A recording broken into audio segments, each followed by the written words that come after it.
A Gisele, assim como eu e outros poucos, somos representantes de uma sub-área, digamos assim, que está entre a geometria diferencial e a teoria dos números, né?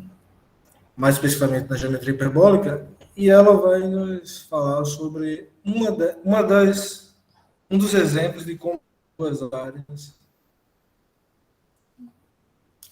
Então, está com a palavra aí, Gisele, uma palestra.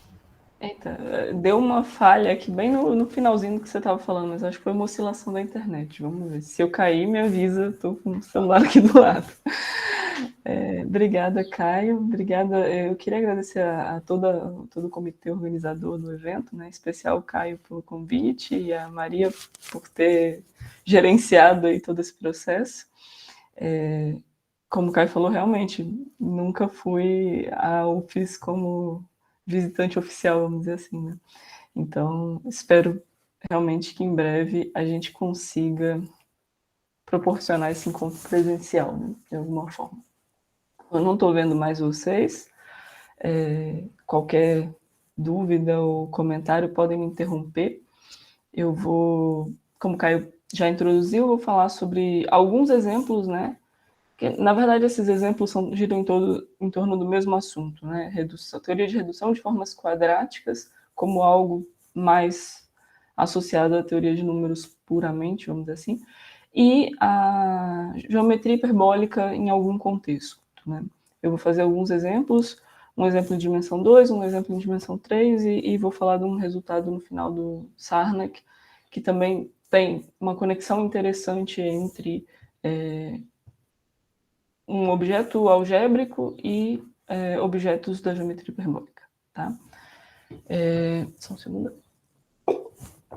Bom, para introduzir o assunto, eu queria só falar da definição do que é um domínio fundamental para uma ação de um grupo num espaço topológico.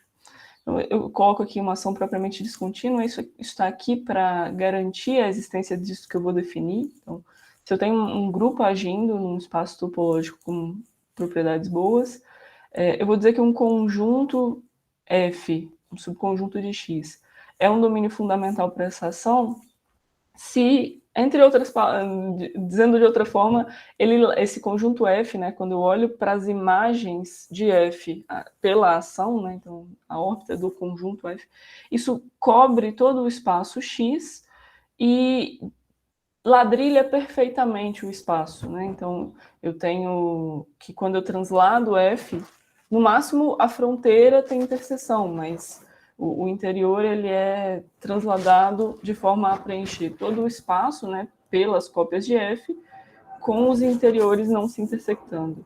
Gente, de vez em quando passam uns aviões aqui. Eu acho que o barulho deve aparecer, mas se estiver incomodando muito, vocês me falam e eu espero ele passar, porque infelizmente não tem outro jeito. Bom, então, quando eu falo de domínio fundamental, essa propriedade aqui na ação, ela garante a existência de domínios fundamentais. Mas nem sempre é simples, na verdade, na maioria dos casos é bem difícil, descrever explicitamente um domínio fundamental dada uma ação, tá? Então, uma das coisas que foi introduzida pelo Siegel e eu quero comentar um pouco hoje é a ideia de trocar, de relaxar um pouco essa terceira condição, permitindo o seguinte: quando eu pego o conjunto F e translado, pode ser que o interior dessa imagem ainda intersecte o F, mas somente para finitos elementos do grupo. Em algum momento isso vai para suficientemente longe, então só para finitos eu vou permitir essa interseção. Ainda cobrindo todo o espaço e com essa condição aqui de que o interior de F é denso e F tem medida nula, a fronteira de F tem medida nula. Tá? Então, quando isso acontecer, eu vou chamar o conjunto F de domínio fundamental grosseiro.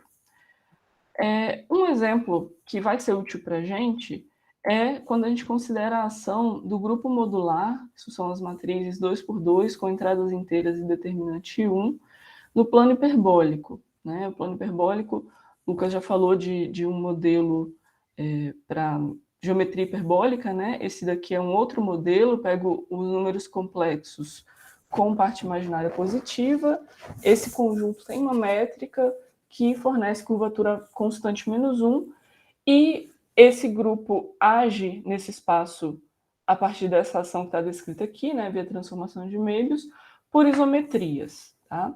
E aí a gente tem, é clássico, um domínio fundamental para essa ação.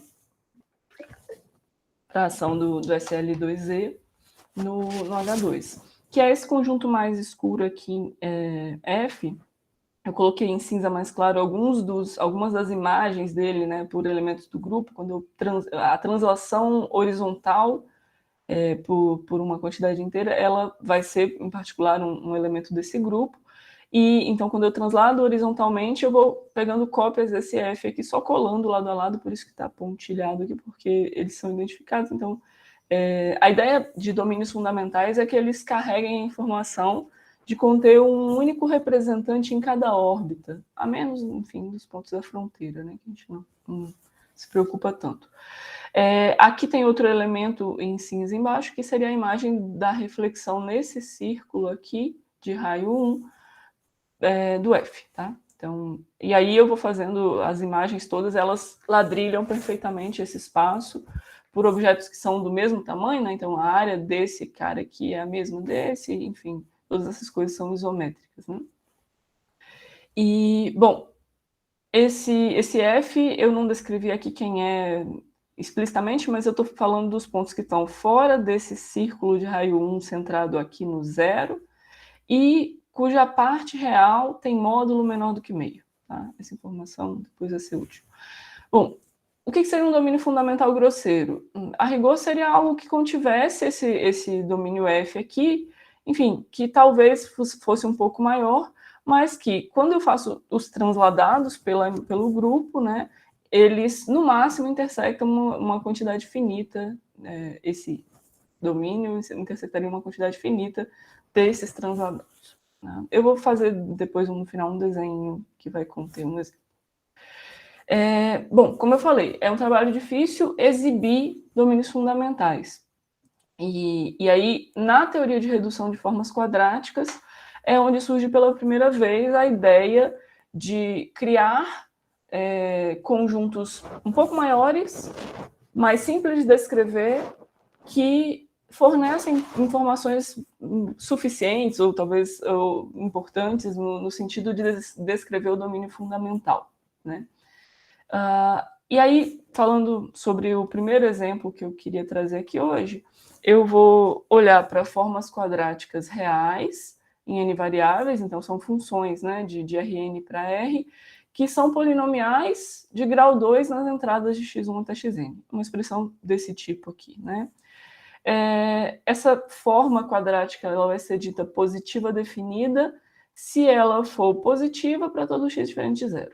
Tá? Então, estou pegando esse objeto aqui, x é o ponto x1 até xn. Tá?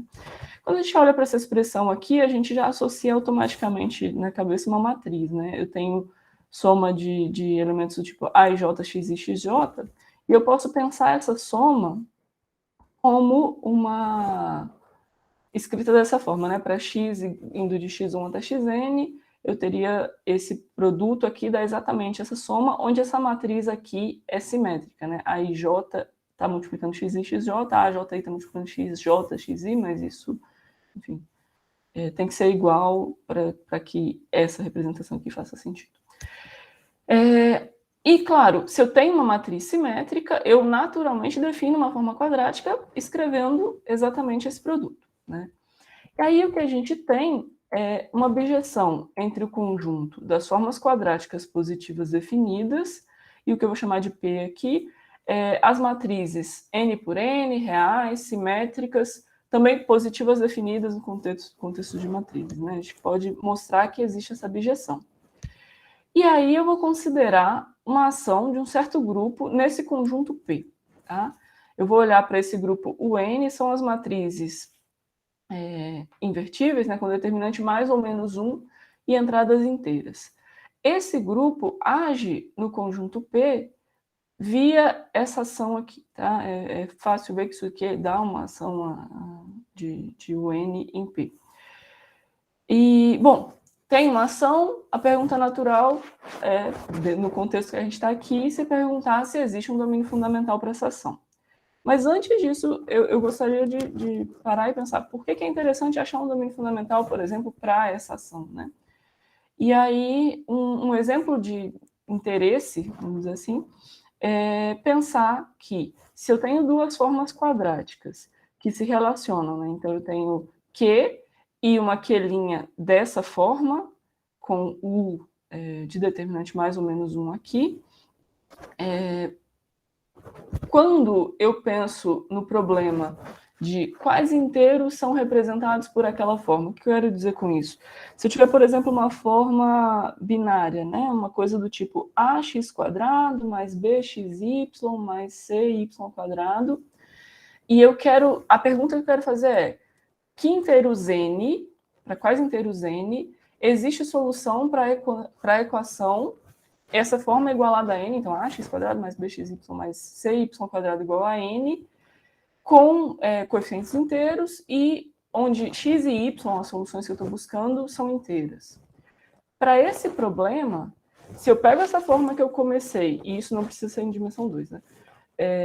E olho para uma outra forma que é equivalente a ela via essa ação, elas representam os mesmos conjuntos de inteiros, ou seja, todo inteiro que aquela equação vai ter solução inteira para aquele n, na hora que eu olho para a forma equivalente e monto a equação análoga, essa equação também vai ter solução inteira para aquele n.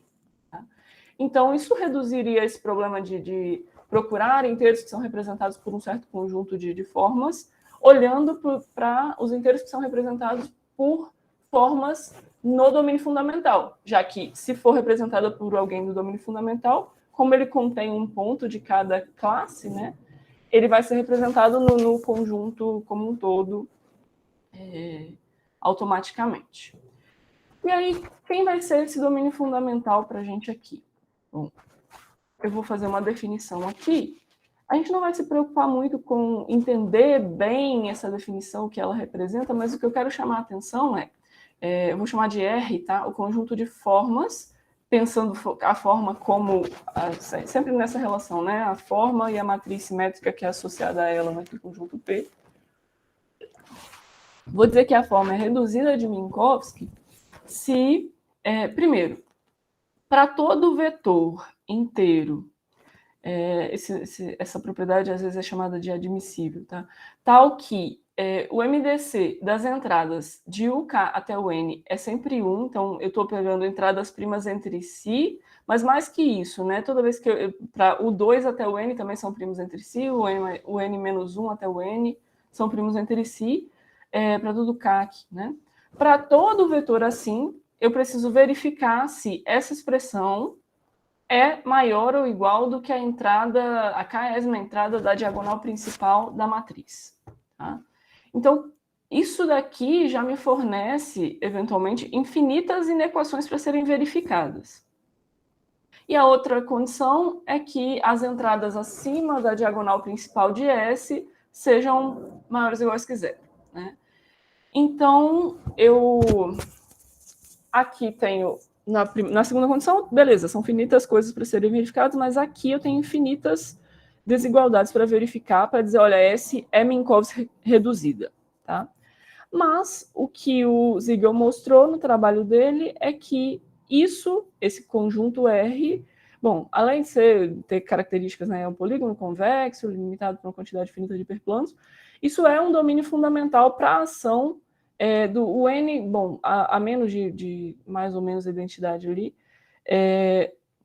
no conjunto P. Então, esse cara é o domínio fundamental. Ele tem uma descrição que é um pouco complicada de você pegar uma forma e ver se ela está ali, mas é ele. Tem um domínio fundamental explícito.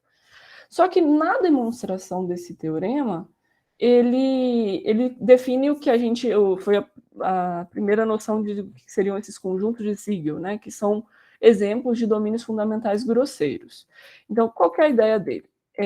Toda matriz simétrica, ela admite uma decomposição, chamada decomposição de Jacobi, desse tipo, lembrando que isso daqui é V transposto de V, onde D é uma matriz diagonal e V é unipotente. Unipotente significa que eu tenho 1 na diagonal principal e a matriz é triangular superior. Tá? E aí, dada essa decomposição, então, se eu pego uma matriz S e olho para a decomposição de Jacobi dela, eu vou dizer que, bom, essa matriz está no conjunto de Siegel, se esse Q de T aqui, para um parâmetro T real, se, primeiro, para aquela matriz diagonal, eu tenho essa relação entre os elementos da diagonal. Então, D1, o primeiro elemento da diagonal principal é menor do que T vezes o segundo, e etc. até o último, né? E para a matriz V, que é unipotente, ela é triangular superior, eu olhando para os elementos que estão acima da diagonal principal, eu tenho que todos são em módulo menores do que T. Então, isso daqui é um conjunto finito de verificações que precisam ser feitas depois que você conhece essa decomposição de Jacobi, que também pode ser obtida em infinitos espaços. Né? E aí o fato que o Siegel mostra, né, na demonstração disso, ele usa esses conjuntos como conjuntos auxiliares para mostrar que eles contêm R para um T suficientemente grande e, enfim, conseguir de alguma forma, primeiro mostrar isso contém um domínio fundamental e depois exibir explicitamente esse domínio fundamental como sendo aquilo que a gente tinha antes. Né? Então, bom, esse foi a primeira situação em que apareceu domínios fundamentais grosseiros, conjuntos de Siegel. Como eu falei, a vantagem de um e de outro, né, enfim, eu ainda não sei o quão maior é esse conjunto em relação a R, mas, a princípio, ele é mais simples de descrever e ele contém pelo menos um representante de cada órbita. Pode ser que ele contenha mais representantes porque ele é maior do que um domínio fundamental. A gente tem aquelas possíveis autointerseções não, perdão, interseções de Q com a imagem de Q, né, pela ação. Quando o mais interessante para a gente que estuda a geometria hiperbólica, talvez seja nessa linha aqui, a ideia que Borel e Harishanda tiveram para generalizar essa ideia do Siegel e usar essa noção de conjuntos de Siegel como domínios fundamentais grosseiros para mostrar que toda uma classe de subgrupos, né? Então, eu estou pensando nos subgrupos aritméticos, eu não vou definir aqui o que significa subgrupo aritmético, mas vamos pensar que se eu tenho um Q-grupo algébrico, bom, essa condição de semisimples aqui, não vou entrar em detalhes, mas eu estou pensando nos subgrupos que são pontos inteiros desse grupo algébrico, tá? E quando eu olho para esse subgrupo agindo por multiplicação à esquerda, né, por a operação do grupo, isso dá uma ação, né, todo subgrupo age por multiplicação à esquerda no grupo que o contém. Quando eu olho para o quociente disso, o que Borel e Harishanda fizeram foi usar os conjuntos de Siegel para dar uma cota para o volume, porque esses conjuntos de Siegel têm volume finito, e o covolume, né, de um subgrupo, ou seja, se eu penso no volume do quociente do grupo pelo subgrupo discreto ali, se eu tiver um domínio fundamental, ele é igual ao volume desse domínio fundamental. E o que eles fizeram é mostrar que esses caras têm domínios fundamentais com volume finito, ou seja, são látices, né, são reticulados, enfim, tem toda uma teoria por trás aí, que eu não vou entrar em detalhes. Mas tudo vem dessa ideia de Siegel, até a definição desses conjuntos de Siegel aqui nesse contexto segue a ideia original, enfim, em algum sentido, tá? E, bom, esse tipo de conjunto, né? Não conheço um domínio fundamental para uma dissertação, vou procurar um domínio fundamental grosseiro e ver o que eu consigo a partir disso. Essa ideia ela tem aplicações interessantes, desde a teoria de números clássica, pensando, por exemplo, nesse caso de redução de formas quadráticas, até o que a gente poderia chamar de teoria geométrica de grupos moderna. Então, essa noção de estudar geometria a partir de grupos, estudar geometria de grupos, né? Colocando ali no grupo uma métrica e tal. Todas essas noções, elas têm aplicações interessantes da ideia de Siegel original. O que eu fiz nesse sentido, né, de conjunto de Siegel, ainda na tese de doutorado, foi uma comparação entre, vamos lá, tem essa pergunta, né? Eu tenho um domínio fundamental em uma ação, eu sei que ela tem um domínio fundamental, e eu conheço um conjunto que é mais simples, é um domínio fundamental grosseiro, ou seja, contém um domínio fundamental, mas o quanto eu perco de informação quando eu troco um pelo outro, né? Se é mais fácil trabalhar com um domínio fundamental grosseiro, o que eu posso perder de informação? E aí, nesse sentido, a gente até esperava que tivesse uma resposta, talvez, mais, sei lá, mais motivadora do que a gente obteve, mas, de fato, não conseguimos dizer que, olha, dá no mesmo. Não dá. Em geral, para essa ação aqui, né, pensando na multiplicação à esquerda de SLNZ, agindo então em SLNR. Quando olho para o quociente disso, embora a gente tenha fórmulas para o volume desse quociente, não é conhecido, em geral, um domínio fundamental para essa ação. Tá? Mas um conjunto de sigla, um domínio fundamental grosseiro, é simples de exibir e a gente consegue calcular o volume. Porém, é conhecido o volume desse quociente. Por um método que não exige que você exiba o domínio fundamental, a gente consegue calcular esses volumes. E quando a gente compara o volume do quociente com o volume do conjunto de Siegel, a razão entre eles vai crescer super exponencialmente. Então, assim, com N, né? Então, em geral, isso, se, por exemplo, eu estiver estudando alguma coisa que envolva uma propriedade geométrica, volumes, por exemplo, trocar um domínio fundamental por buscar só um conjunto, um domínio fundamental grosseiro, pode ser perigoso porque eu estou pegando um conjunto realmente muito maior, pelo menos quando N é grande, tá? Bom, a gente também deu umas cotas para aquele número quando eu tenho um conjunto de Siegel para essa ação, né? Então, a gente sabe que ele é domínio fundamental grosseiro para certos parâmetros, né? E a gente se pergunta, bom, naquela definição de domínio fundamental grosseiro, eu permitia finitas interseções dos transladados do conjunto de Siegel. Então, o quão grande é esse número finito de interseções, né? E, bom, também quando o N está grande, esse número fica bem grande. Então, o conjunto ele intersecta muitos transladados pelo grupo. Tá? Então, esse foi nesse sentido que a gente obteve resultados fazendo essas comparações para esse exemplo específico.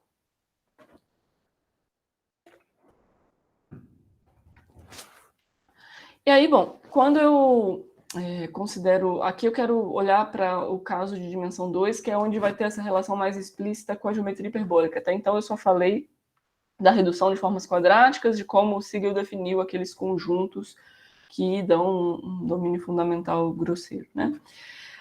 Quando eu estou no contexto de uma forma binária, tá? Então, algo desse tipo aqui, a matriz associada a ela vai ser uma coisa desse tipo, e aquela definição lá de Minkowski reduzida, nesse caso de dimensão 2, vai se reduzir a verificar essas desigualdades aqui.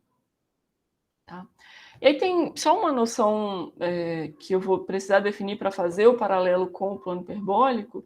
Eu vou chamar, né, toda matriz, a gente sabe, né, toda matriz simétrica positiva definida, peguei uma qualquer, como aquele conjunto é um domínio fundamental, ela vai ser equivalente a uma matriz reduzida, que é dessa forma, né, com uma matriz de determinante mais ou menos 1.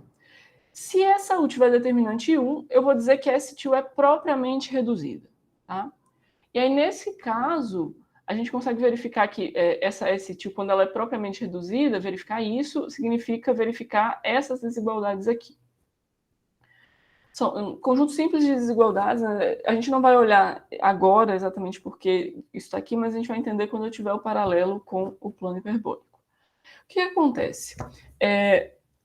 Quando eu olho para uma forma desse tipo, se eu fizer uma fatoração aqui, eu sempre vou conseguir fazer uma fatoração, eu tiro o A aqui e fatoro esse polinômio x² mais b sobre a, xy, mais c, y². Eu consigo escrever isso como produto de fatores simples desse tipo, onde tal aqui para mim é a raiz. Bom, eu tenho uma equação aqui associada, esse ABC, né? E tal vai ser a raiz, toda essa equação ela tem raiz complexa, e ela vai ser tal aquela que tem parte imaginária positiva. Tá? Então, tal barra é a outra raiz dessa equação. Se eu faço a associação para cada S no conjunto P de formas positivas definidas, ou matrizes simétricas positivas definidas, eu associo esse elemento tal aqui. Observe que se isso tem parte imaginária positiva, isso é um ponto do plano hiperbólico, né? Eu consigo fazer um paralelo do que acontece quando eu tenho uma matriz equivalente a S, propriamente, né? Ou seja, eu estou pegando alguém aqui de determinante 1. Então, quando eu pego a S e olho para a ação de U em S, essa matriz S', bom, por si só, ela já tem uma decomposição desse tipo da equação 3. O que acontece é, quando eu faço a decomposição dela, essa decomposição dá para ver que é única, enfim, não tem como escrever isso de outra forma para outro tal. Enfim, quando eu faço a decomposição da S', esse tal linha que aparece, ele está relacionado com tal via a ação de U inverso, né, da matriz inversa, que também tem determinante 1, por transformação de Möbius. Né? Ele é a imagem da transformação de Möbius U a menos 1 de tal por essa transformação de Möbius inversa. Tá? Então, eu consigo fazer um paralelo entre a ação desse SL2E no conjunto das formas e a ação das transformações de Möbius, também de SL2E, no plano hiperbólico. Né? E essa associação que eu fiz aqui, né, para S, eu escolho esse tal, ela é uma objeção. Aqui, dada S, né, eu determino essa tal aqui,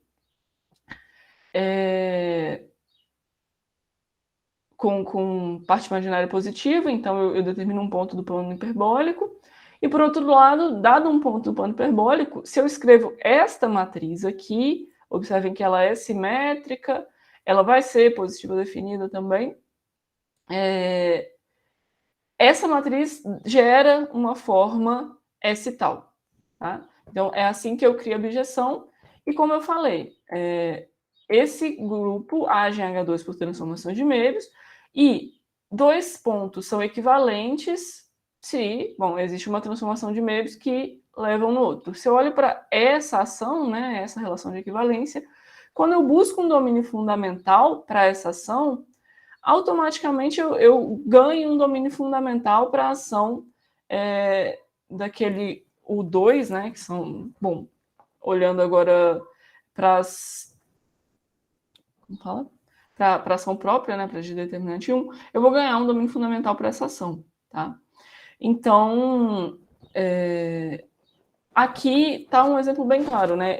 Talvez seja difícil achar um domínio fundamental no contexto mais algébrico, mas eu consigo um domínio fundamental no contexto geométrico e crio esse paralelo para poder traduzir resultados de um mundo para o outro. Né?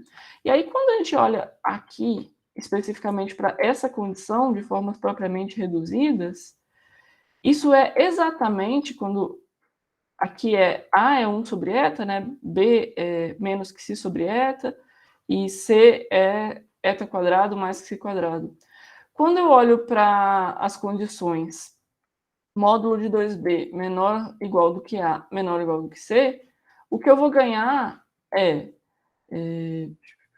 esse número aqui tem que ser maior ou igual do que 1, e Xi em módulo tem que ser menor do que... 2Xi em módulo, que é 2B, né? Tem que ser menor do que 1.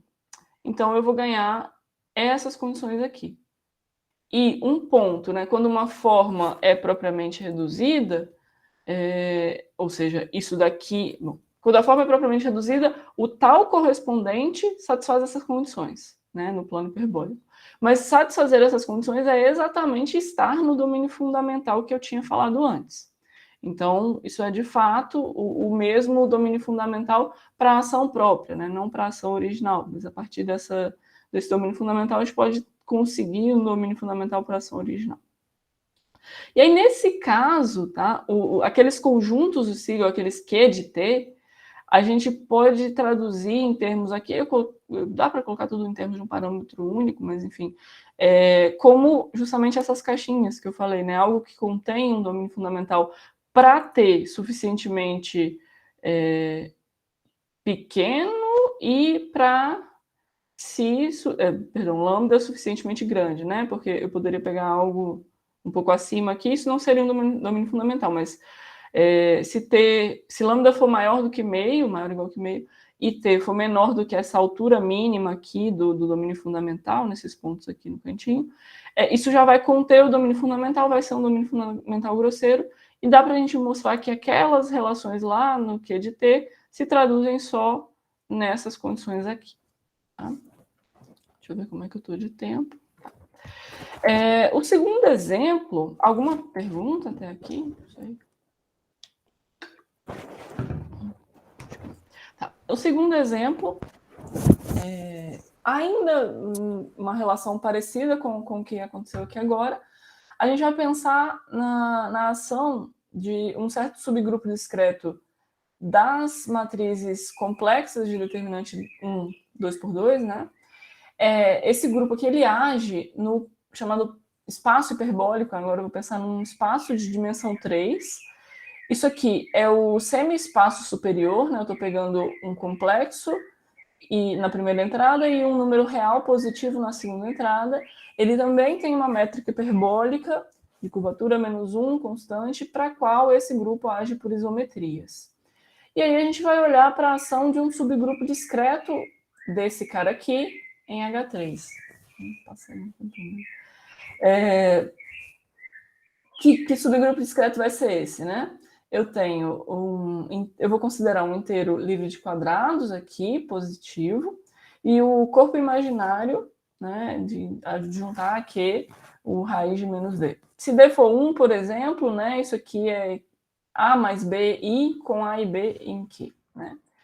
E aí, dentro desse corpo, eu considero os inteiros desse corpo. Eles têm uma descrição explícita, né? Enfim, os inteiros são da forma a mais b vezes uma dessas desses dois elementos ômega aqui, né? Dependendo da classe módulo 4 aqui do inteiro que eu peguei. Mas, enfim, de novo, se d for igual a 1, isso aqui é a mais bi com a e b inteiros. Seriam os inteiros gaussianos dentro do Q de I. Tá? E aí, quando eu olho para esse grupo, que são as matrizes 2 por 2 com entradas nesse anel de inteiros, isso dá um subgrupo discreto do SL2C, que, portanto, age propriamente descontinuamente no espaço hiperbólico. E para essa ação é conhecido também, é possível descrever domínios fundamentais, já é bem estudado isso.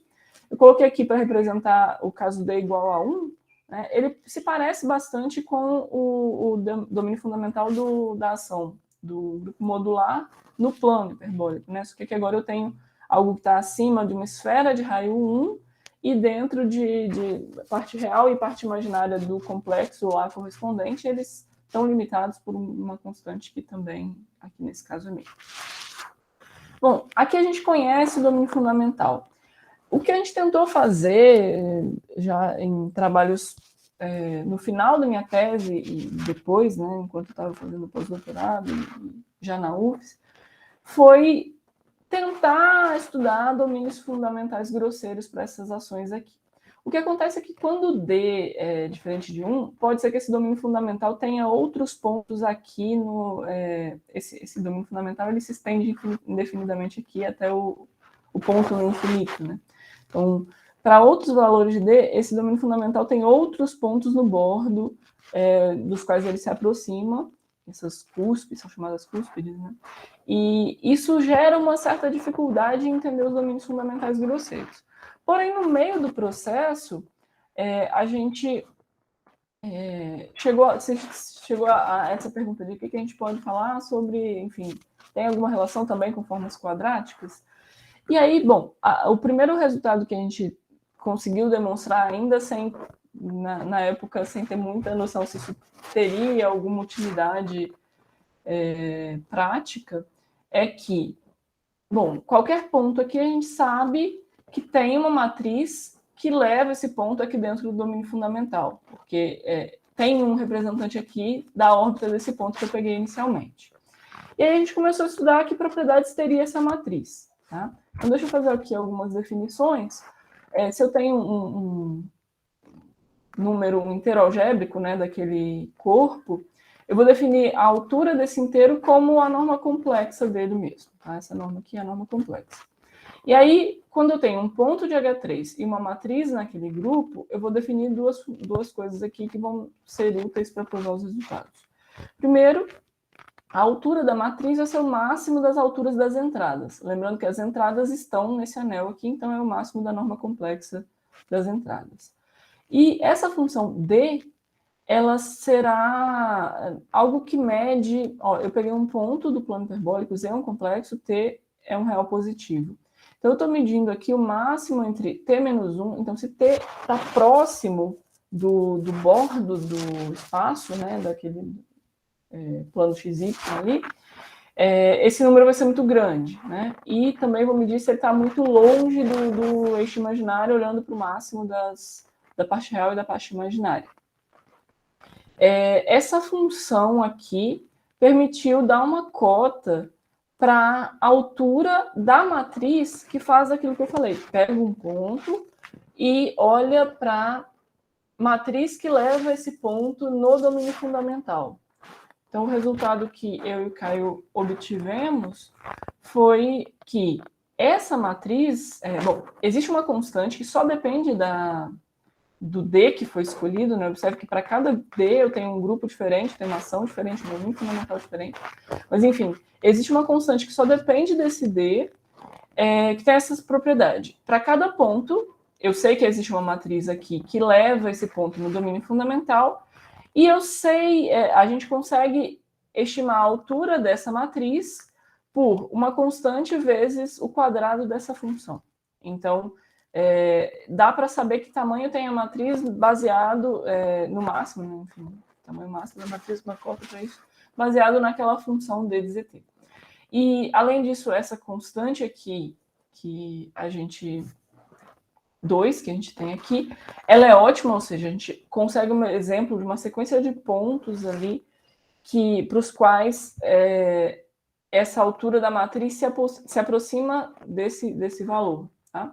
E essa constante Czinho de D, que depende de D a princípio, mas na verdade a gente consegue escrevê-la como, por exemplo, C vezes D, né? Claro que não seria ótimo, mas, enfim, eu consigo escrever como uma constante universal vezes D. Então, a gente consegue dizer bastante informação sobre a matriz que leva esse ponto no domínio fundamental. E como que isso se relaciona com redução de formas quadráticas?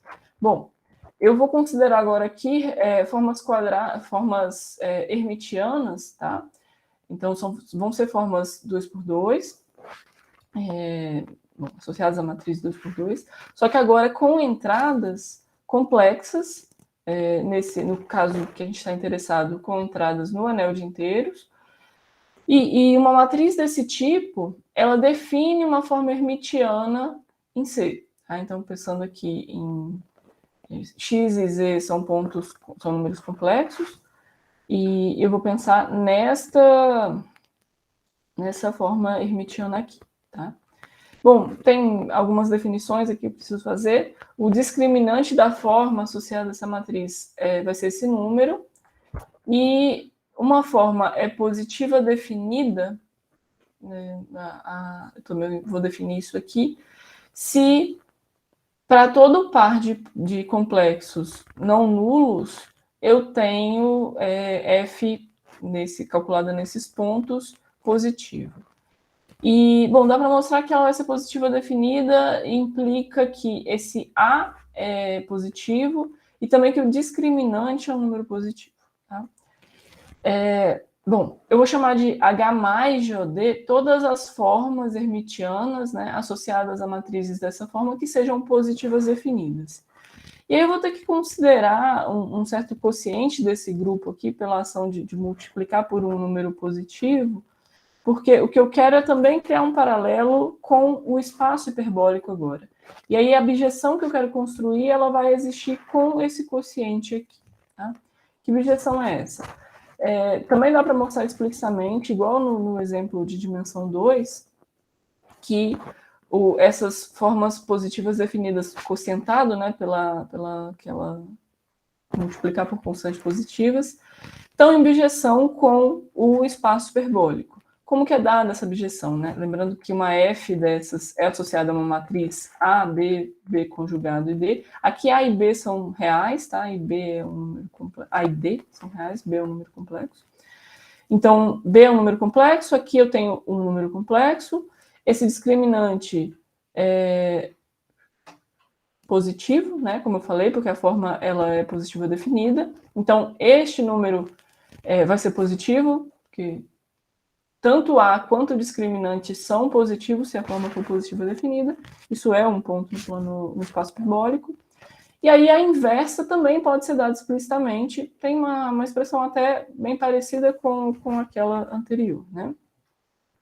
E aí eu vou dizer que uma forma é reduzida se, quando eu olho via essa bijeção xi, a imagem dela, xi de f, está no domínio fundamental para a ação do gama D, que é o matriz 2x2 com entradas no OD, né? E aí, quando a gente fala dessa noção de reduzida aqui agora, bom, é claro que a gente está já diretamente associando a ação do SLOD no espaço hiperbólico. Mas o que a gente tem para matriz, né? Olhando só para as formas? Bom, primeiro que se eu tiver uma forma hermitiana daquele tipo, positiva definida, eu vou definir então a sua altura, também uma noção de altura semelhante, como sendo o máximo das entradas, como A e D vão ser positivos, né? E A e B é um complexo, eu vou tomar a norma complexa de B, então o máximo das suas entradas. E aí, olhando para essa bijeção aqui, né? Essa altura de f está diretamente relacionada com aquela função d que a gente define do ponto correspondente no H3, por essa relação aqui. Tá? O d do ponto correspondente a f é menor ou igual do que a altura de f sobre a raiz do discriminante. E aí, traduzindo para o contexto de formas o resultado que a gente teve, né, para aquela mesma constante C de D, se eu fixo um inteiro e uma forma positiva definida, tal que o discriminante dessa forma é exatamente aquele inteiro, então vai existir uma matriz, e aí aqui eu quero chamar a atenção para que ação eu estou considerando uma ação de SL2O no conjunto H mais de OD, que é dado por isso daqui, isso vai dar uma ação. Para esse subgrupo, então, vai existir uma G, tal que a ação de G em F, né, G age em F, levando ela numa forma reduzida, e essa forma reduzida, essa matriz G, tem altura menor ou igual do que essa constante, vezes a altura da forma ao quadrado sobre delta, que, bom, aqui são constantes, né? Então, eu consigo relacionar a matriz que reduz a forma, a altura dela, com a altura da forma original via esse resultado. Tá? E aí, deixa eu ver, eu tenho ainda, creio que uns 10 minutos, né? Dá tempo de falar de mais um exemplo, que é um trabalho do Sarnak, que traz também uma relação ainda mais explícita entre geometria e objetos algébricos associados a formas quadráticas. Bom, eu vou considerar agora formas quadráticas com coeficientes, então, só nos inteiros gaussianos, tá? Então, estou pensando uma coisa desse tipo, onde A, alfa, beta e gama são inteiros gaussianos. Eu vou dizer que essa forma é primitiva se... Bom, tem uma noção de máxima divisor comum aqui, né? Eu tenho uma noção de divisibilidade toda parecida com a divisibilidade em Z nesse anel. E aí, bom, eu vou dizer que a forma é primitiva se o MDC das entradas aqui A, B e C, alfa, beta e gama, é 1, tá?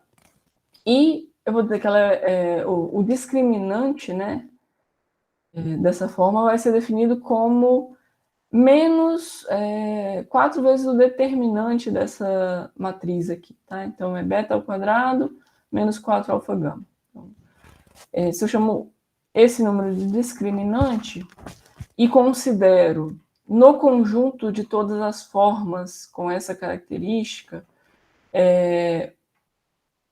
essa relação de equivalência aqui, tá? Duas formas vão ser equivalentes se tem uma matriz no grupo gaussiano, enfim, no grupo, esqueci o nome. Tem um nome para esse grupo, mas eu esqueci. O grupo de Bianchi correspondente a D igual a 1, né? Então,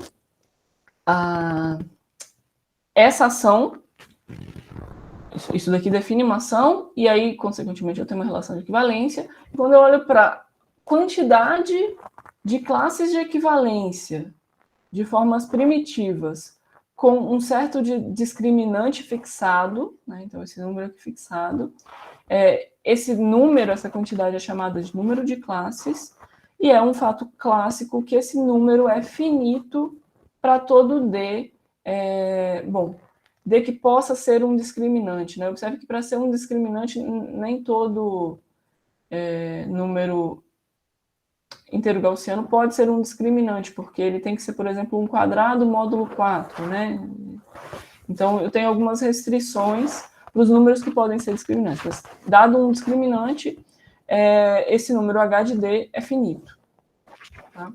Só que esse número não é explicitamente conhecido, né? Para cada D, uma fórmula que forneça H de D.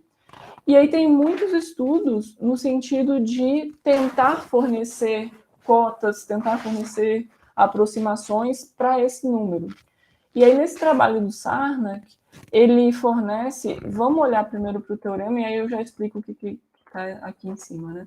Ele fornece um comportamento assintótico, né, para uma certa média desses H de D, onde essa média ela está num conjunto, né, dos discriminantes para os quais uma certa solução de uma equação diofantina associada a esse D tem tamanho controlado por x. Então, eu pego fixo um x positivo, olho para o conjunto de todos os inteiros gaussianos que são discriminantes e para os quais, quando eu crio esta equação aqui, x ao quadrado menos d, y ao quadrado igual a 4, ela tenha uma solução fundamental, que eu já vou falar o que é, menor em módulo do que essa constante x. Então, quando d varia neste conjunto, eu tenho como exibir como é o comportamento da média, né, desse número H de D em termos de x, né, em termos do número que eu fixei. Então, esse foi um resultado bastante importante nesse sentido. E aí, bom, como é que como eu falei, nem todo inteiro gaussiano pode ser um discriminante, mas, bom, ele precisa ser congruente a um quadrado módulo 4, e são interessantes os casos em que D não é um quadrado perfeito. E aí, para quase todo D dessa forma aqui, essa equação tem infinitas soluções. Na verdade, o conjunto das soluções vai ser um grupo cíclico, infinito, gerado por uma solução minimal. Tá? E aí, essa solução minimal, a gente pode tomar com módulo maior do que 1. E aí, aquele conjunto, né, D de x, vai ser definido em termos dessa solução minimal que existe para essa equação. Todas as soluções dessa equação são nesse formato, tá? X mais y raiz de d sobre 2. E aí elas vão formar um grupo com esse sistema multiplicativo. Tá? Mas o que acontece? Por que essa solução fundamental é importante e onde vai aparecer a geometria hiperbólica? Bom, quando eu tenho essa solução fundamental, eu posso a ela associar um elemento hiperbólico desse grupo. O que isso significa, né? Quando eu olho para a ação desse grupo no espaço hiperbólico, a gente tem uma classificação em termos dos traços das matrizes aqui, ou em termos dos pontos fixos dos elementos dessas matrizes, né, quando eles estão agindo no espaço hiperbólico. E aí os elementos hiperbólicos são aqueles que deixam invariante uma geodésica no espaço hiperbólico, né? Eu não falei, mas as geodésicas aqui nesse espaço tridimensional, elas se parecem muito com as geodésicas no plano hiperbólico, que talvez sejam mais conhecidas, né? No plano hiperbólico são as retas verticais e os círculos ortogonais ao bordo, ao eixo X.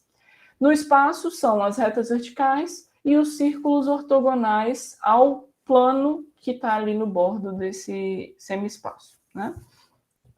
E aí, então, um elemento daqui, que é hiperbólico, ele sempre deixa invariante, né, uma geodésica inteira, uma única geodésica, está bem associado isso ao elemento hiperbólico.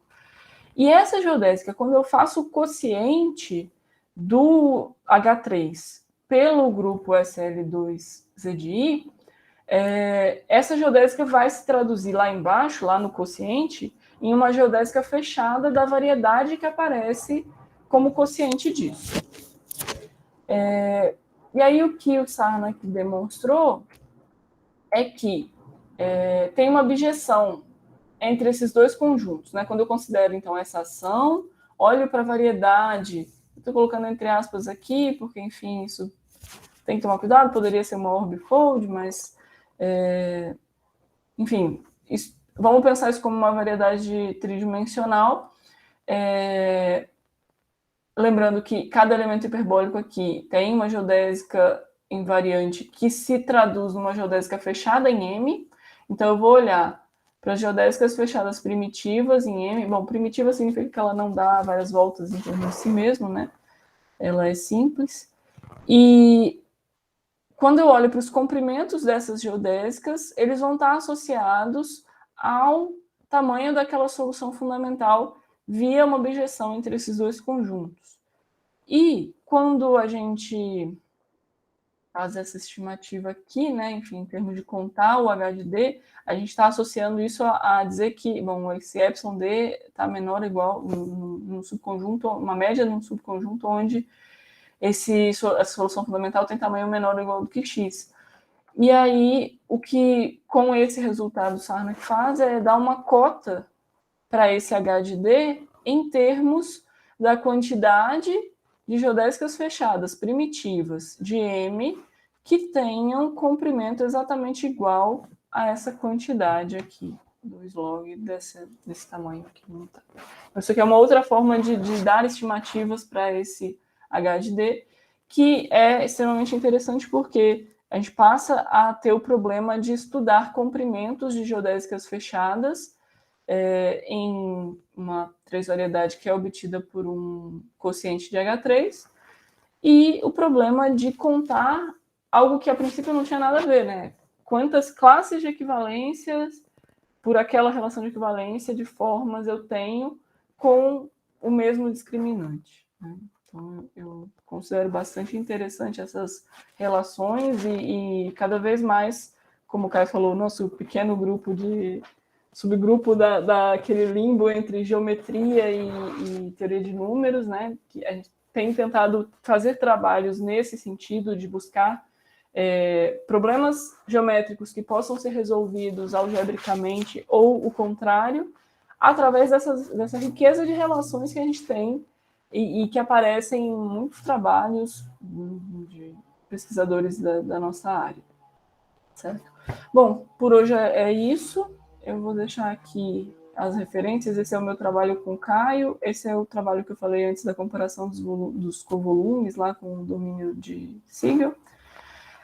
Aqui está a parte de teoria de reduções de formas quadráticas, né, nessa referência, e o trabalho do Sarnak com esses resultados finais que eu citei aqui.